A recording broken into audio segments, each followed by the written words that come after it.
Just a moment, I will locate your reservation in our system.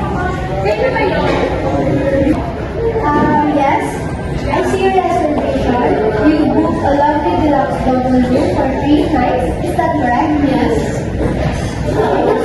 Check-in. The gallery was first form of identification, please. Can you please fill out this registration form and verify all the information?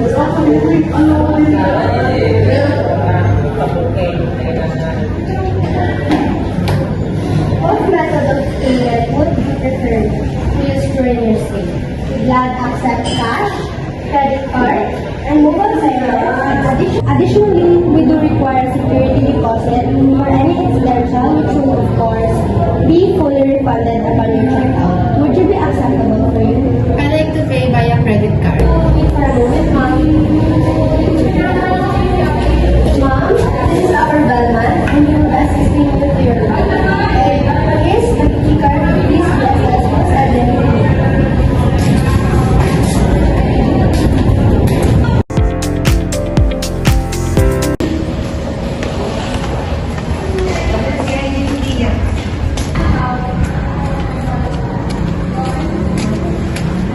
Morning. I was wondering if you recommend any attraction or not. Good morning to you as well, ma'am.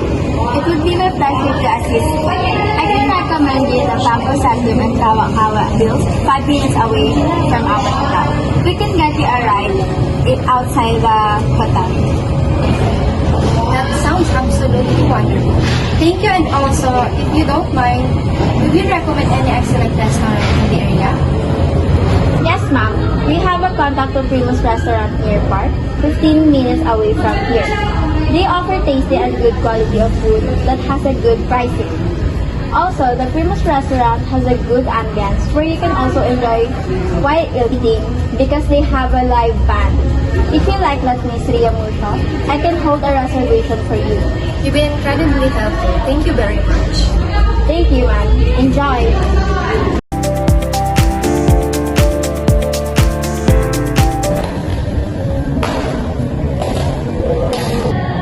Excuse me, but I'm afraid I have encountered an issue. The air conditioning in my room appears to be malfunctioning and it's rather noisy, which is unfortunately distracting my rest. I sincerely apologize. I understand that you are experiencing issue with the air conditioning in your room and it's creating a great deal of noise. I completely understand that this must be affecting your ability to rest comfortably, and please accept my sincere apologize on behalf of you. This is certainly not the standard for experience we aim to provide. Allow me to arrange you for an immediate room change and departure. While we resolve this, please allow us to offer you all the beverage snack as a token for our trip. Okay, update me when it's done. Here's the key card to your new room, which I have personally verified to ensure that air conditioning is functioning perfectly. Furthermore, as a gesture of our sincerely apologize, we have arranged for complimentary welcome foods and a late check-out for you. We certainly hope this will make up for the inconvenience.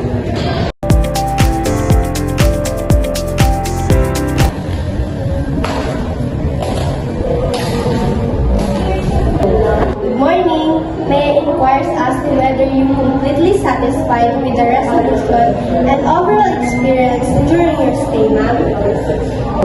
Yes, indeed. Everything was perfectly fine after changing room, and I greatly appreciate your prompt and courteous handling of the issue. That is truly delightful to hear. Thank you very much for your understanding and patience. Here's your bill for your review.